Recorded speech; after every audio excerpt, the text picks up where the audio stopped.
반갑습니다. 우리 지역의 핫한 이슈를 속 시원하게 풀어드리겠습니다. 이슈토크의 노정렬입니다. 새 특집으로요, 우리 지역에서 열심히 일하는 국회의원들을 모시고 이야기 나누는 시간을 마련해 놓고 있습니다. 오늘 더불어민주당의 서울 은평갑 박주민 국회의원과 함께하겠습니다. 박 의원님 어서 오십시오. 네, 안녕하십니까. 반갑습니다.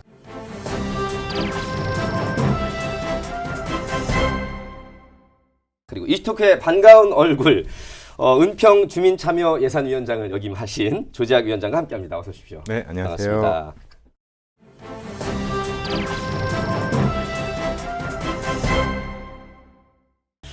박주민 의원은 청년 박주민에서 흰머리가 조금 늦으셨어요. 흰머리요? 네. 아, 원래 흰머리가 많아요. 맞습니까? 근데 가발로 그나마 덮고 다니는 거예요.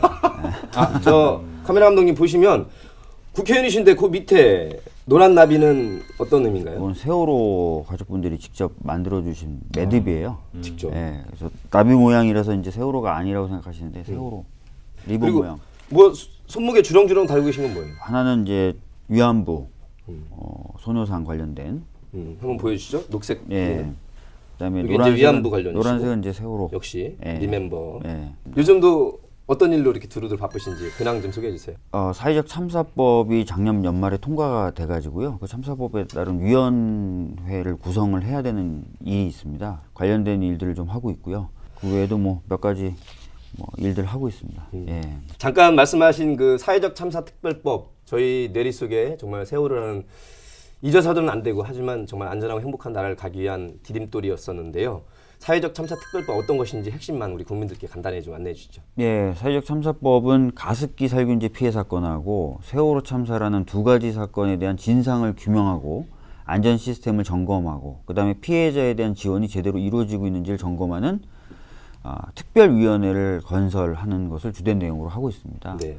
더 나아가서는 뭐 필요하면은 특별검사도 요청을 할 수 있습니다, 국회에. 그래서 특별검사를 동원해서 수사도 할 수 있고 그런 내용들을 담고 있습니다. 네.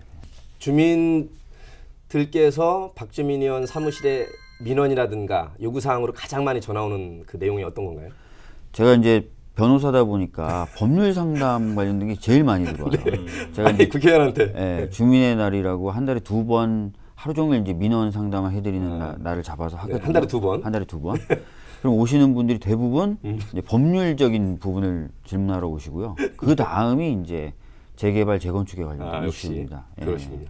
발의하신 법안 중에서 제가 궁금한 게 하나 있어가지고 네. 제가 재정민주화에 대해서 굉장히 관심이 많은데요. 예.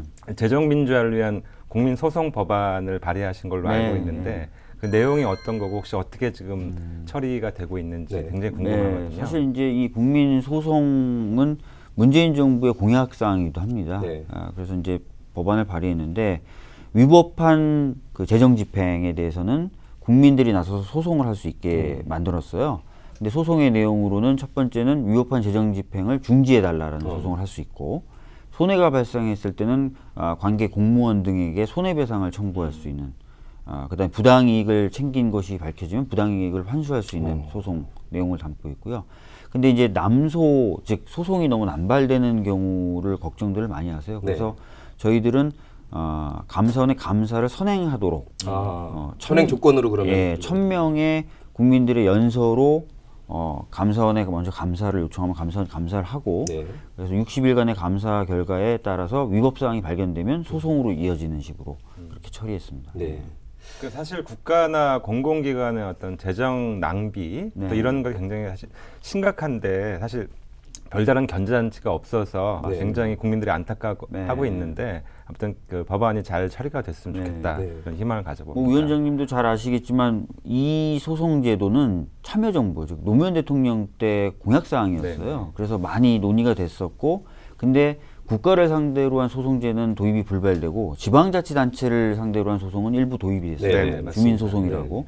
근데 그것을 다시 이제 노무현 대통령님 생각대로 이제 국가를 상대로도 그런 소송을 할 수 있도록 좀 만들려고 하고요. 재미있는 것은 소송을 통해 가지고 국고에 환수를 하면요. 10억 원 범위 내에서 그 소송에 나섰던 사람들이나 고생한 사람들, 내부 제보자나 이런 분들에게 포상을 좀 줄 수 있도록 되어 있어요. 그렇게까지. 네, 그러면은 이제 사람들이 보다 더 관심을 가지고 많은 제보가 이루어지겠죠. 그런 내용도 담고 있습니다. 잠깐 말씀하신 중에 주민소송이라고 말씀하셨어요. 네네네네. 주민하니까 갑자기 주민센터 별명도 있으시고 네네. 꽃거지 갑이라는 별명도 있는 거 아세요 혹시? 그냥 거지갑인데요. 꽃거지갑은 꽃자가지고 꽃미남 꽃자를. 예, 알고 있습니다. 네. 대부분의 이제 제 별명이 그냥 일을 좀 열심히 한다라는 그것을 좋게 평가해 주셔서 붙여주신 것 같아요. 뭐 박주발이, 뭐 법안을 발의 많이 한다. 네. 뭐 거지갑은 외모 신경 안 쓰고 일을 한다. 뭐 그래서 대단히 좀 감사드리고요. 저는 모르는 줄 알았더니 알고는 알고 계시군요. 있어요. 네. 근데 처음에는 제가 몰랐어요. 거지갑이라고 제가 부르는 게. 법을 제가 발의했는데 네. 인터넷에 들어가 보면 야 거지갑이 이 법을 발의했대 이러는 거예요. 아니, 분명히 내가 발의한 법인데 왜 거지갑이 발의했다 그러지? 근데 은평갑도 아니고 거지갑. 네, 얼마 후에 제가 이제 헌병대 소대장 출신인데 오. 소대원이었던 그 분들이 네. 몇 명이 저한테 카톡을 보내왔어요. 요즘 소대장님을 뭐라고 부르는지 아냐고. 그래서 뭐라고 부르는데 그랬더니 거지갑이라고 부른다. 그래서 그 게시판들이 유행하는 글 몇 개를 링크를 달아서 보내줬어요. 그래서 보고 제가 처음 알았어요. 제가 거지갑이라고. 박주발이라는 그 별명 속에 정말 열심히 법안을 제출하는 그런 의원으로 유명하신데 그동안에 몇 개 정도 발의하신 혹시 개수가 가늠이 되십니까? 대표 발의는 제가 기억한 것으로는 한 96개 정도. 96개요? 예, 했습니다. 그리고 뭐 공동 발의는 뭐 한 7, 800건 한 것 같아요. 공동 발의 7, 800개, 대표 발의가 96개. 예. 이제 발의한다고 다 통과는 안 되지 않습니까? 보통 네, 그 맞습니다. 퍼센테이지가 어느 정도 되나요? 그러니까 19대 때 그 시민단체들에서 그 자료를 분석해 보니까 통상 한 6% 정도 통과된대요. 그 정도밖에 발의된 안 돼요. 법안 중에. 네.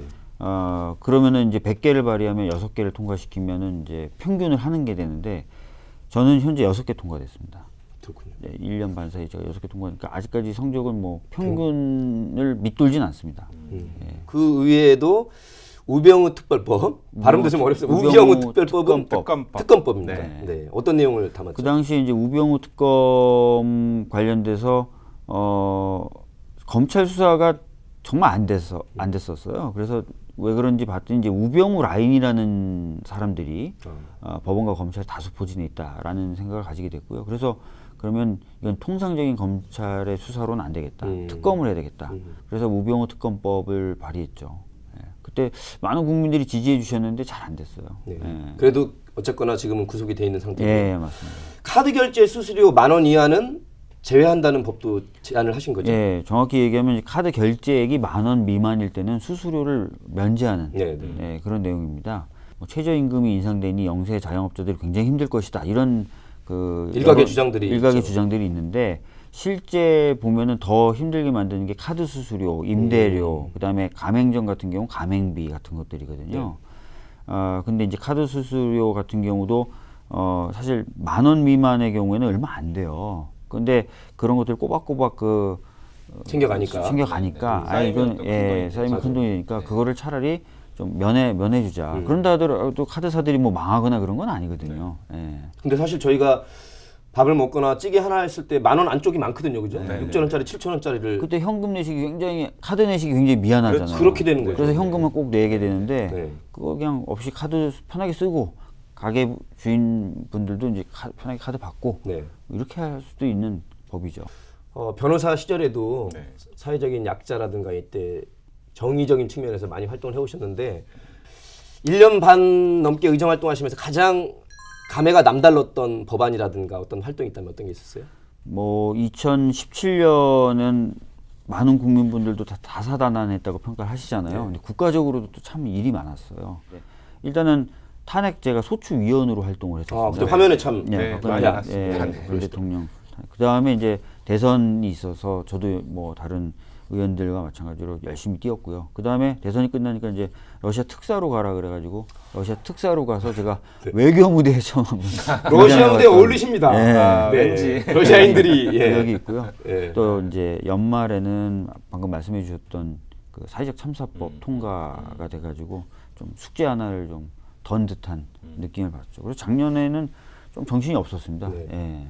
이렇게 뭔가 사회 기강을 잡고 뭐 정의와 인권이라든가 이렇게 좋은 법안을 제출해도 통과가 잘 안 되는 이유 우리 조작 위원장님 어떻게 보세요? 좋은 법안일수록 잘 안 통과되는 느낌? 글쎄 국민들은 그런 생각을 많이 하는데요. 근데 이제 지금 지켜보면서 이런 생각이 좀 드는 것 같아요. 여러 가지 이제 정당 간의 어떤 정치적 이해관계 같은 것들이 분명히 있기는 마련인데 어떤 기본적으로는 국민들의 어떤 삶이라고 하는 걸 최우선 가치로 두고 여야에서 정치적 이익보다는 어떤 것이 국민들의 삶에 더 도움되는지를 최우선 가치로 두고 판단을 해야 된다고 보는데 뭐 민생 사안 같은 경우도 뭐 연계해서 처리한다거나 뭐 이런 식으로 해서 정치적 이해관계에 따라서 제대로 다뤄지지 않는, 그러니까 국민의 삶보다는 정쟁이 앞서는 이런 경향들이 좀 있는 거 아닌가 하는 생각을 좀 해보거든요. 네. 현장에서 느끼시기에는 어땠습니까? 맞는 지적이세요. 사실은 정치적인 입장이 다른 법도 있을 수 있습니다. 네. 그리고 어떤 사회 문제에 대해서 해법을 바라보는 시각이 다를 수도 있어요. 네, 그렇죠. 뭐 그런 부분에 대해서는 충분히 이제 논쟁과 토론을 통해서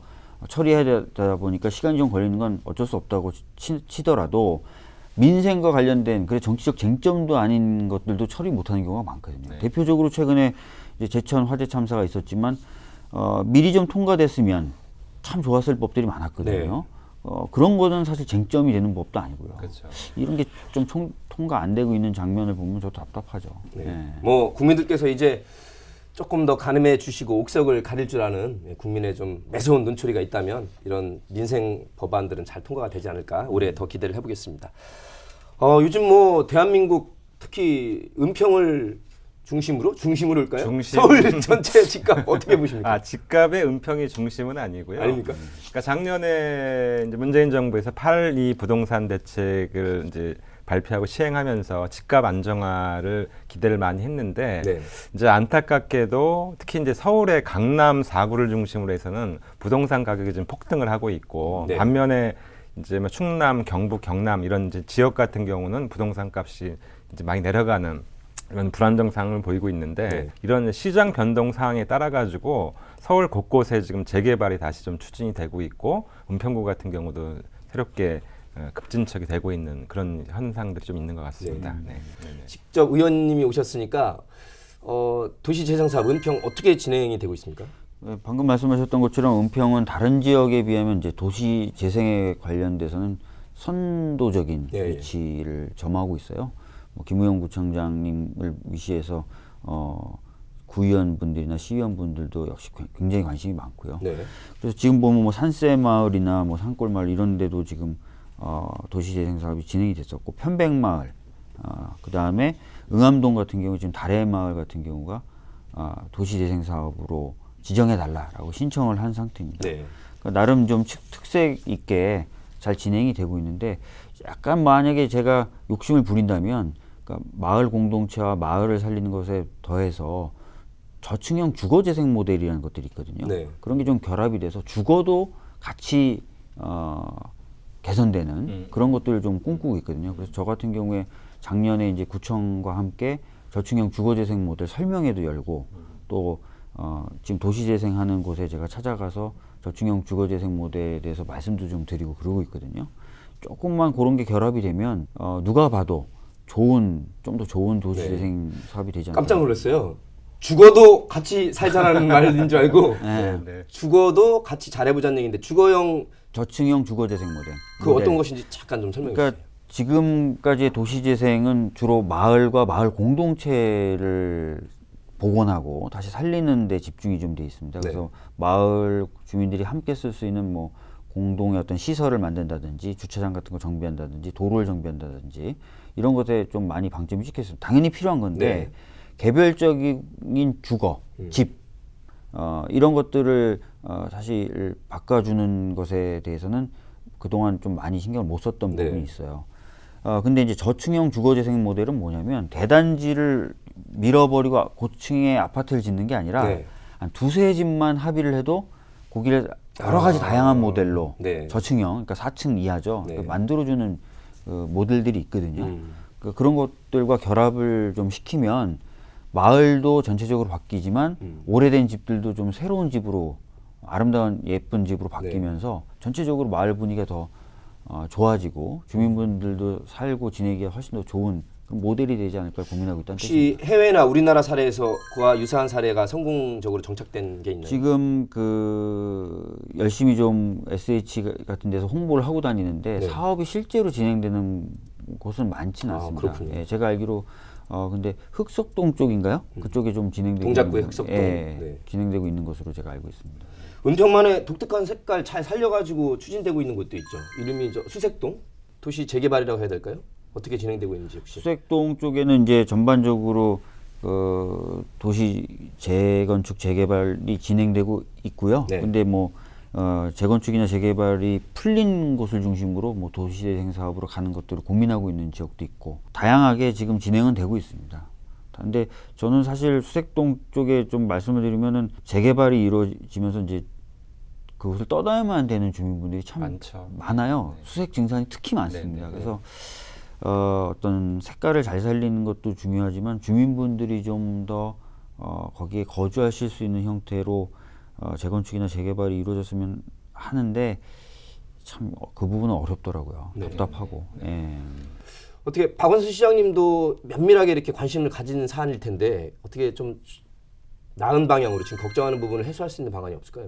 제가 이제 말씀드렸던 것도 이미 뭐 진행되고 있는 재건축 재개발 지역을 어떻게 하긴 참 어렵건데 다른 부분 이제 뭐 새롭게 시작한다는 하는 부분이나 아니면 재건축 재개발 지역으로 묶였다 풀린 부분들이 있거든요. 네. 그런 부분은 아까 제가 말씀드렸던 저층형 주거재생 모델이나 이런 것들을 통해 가지고 원래 살던 분들이 좀 떠나지 않고 살 수 있도록 하는 방법들을 적극적으로 고민해야 될 것 같아요. 네.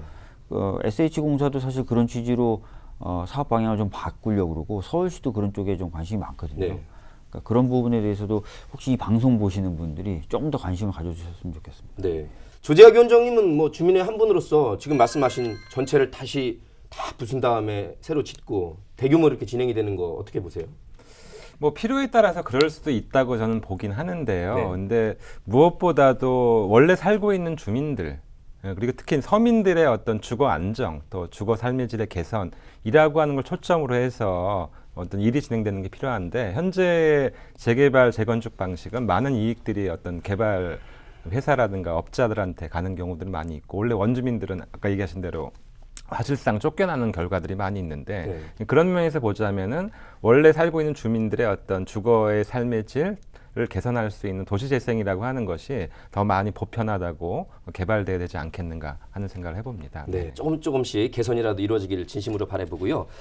은평에서 지금 자원순환센터 관련해서 많은 얘기들이 오가고 있습니다. 네네. 진관동의 광역자원순환센터인데요. 지금 지역에서 한참 이제 논란이 되고 있는 그런 사안인데, 그러니까 은평구의 어떤 폐기물 처리를 할 수 있는 능력이 33%밖에 안 되거든요. 폐기물이라고 하는 거는 음식물, 그다음에 재활용, 일반 폐기물 이 세 가지를 합쳐서 얘기를 하는 건데 네. 수색에 유일하게 그 재활용 그 처리하는 시설이 있는데 이게 이제 하루에 13톤 이상이 지금 초과돼 있거든요. 용량이 이미 포화 상태고 시설로 노후화돼 있는 상태여서 그래서 이걸 이제 은평구는 인근에 있는 서대문, 마포랑 공동으로 그래서 은평구는 재활용 처리 시설, 네.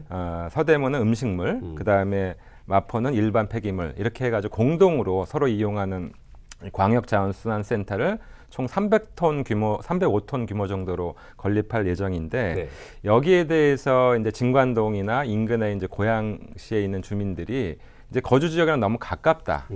그리고 우리 지역에서는 재활용 시설 같은 것들은 다 이제 분리 배출해가지고 업자들한테 판매하고 있는데 그러니까 우리 지역엔 사실은 필요 없는 것이 만들어진다. 네. 그리고 이제 결정적으로는 그 자원순환센터가 들어서게 되면은 악취라든가 냄새라든가 그다음에 어떤 비산먼지라든가 교통체증 이런 것들이 유발돼서 어떤 삶의 질 또 아파트 값이 떨어지는데 기인할 거다. 그래서 하려거든 완전히 이제 지하에서 지하화해서 하라는 요구를 하고 있고요.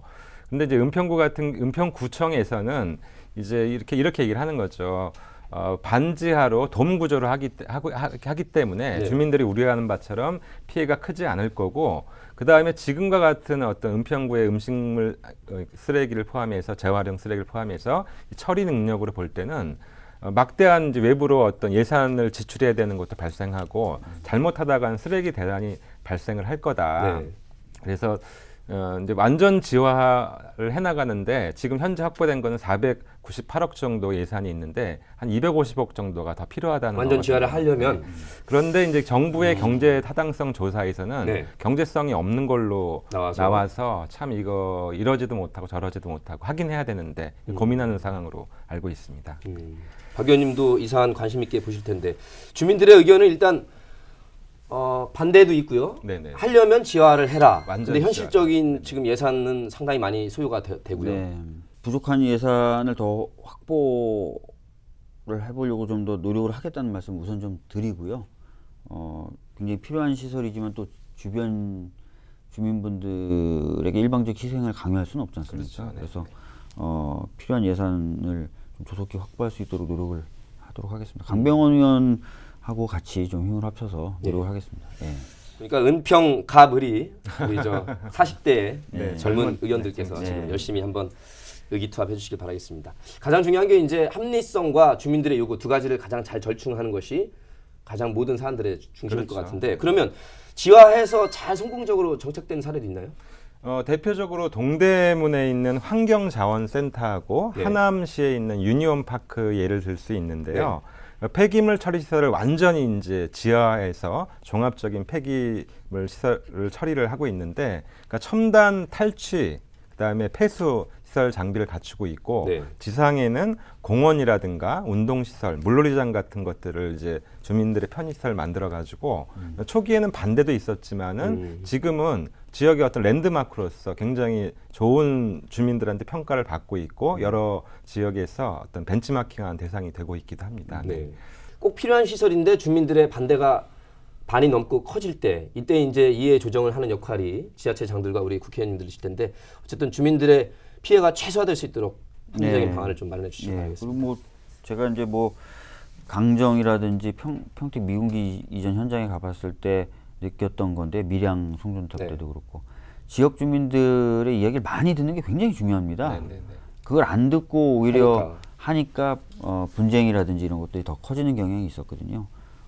잘 듣고 말씀하신 사실 대로 늘 주민과 국민들의 행복을 위해서 열심히 애써주시는 박주민 의원과 함께하고 있습니다. 뭐 하실 말씀 많겠지만 올해 특별히 이제 은평의 발전과 대한민국의 발전을 위해서 뜻을 두고 있는 법안이라든가 안건이 있다면 좀 설명해 주시죠. 예, 우선 뭐 은평 발전을 위해서 여러 가지 좀 신경을 쓰고 있거든요.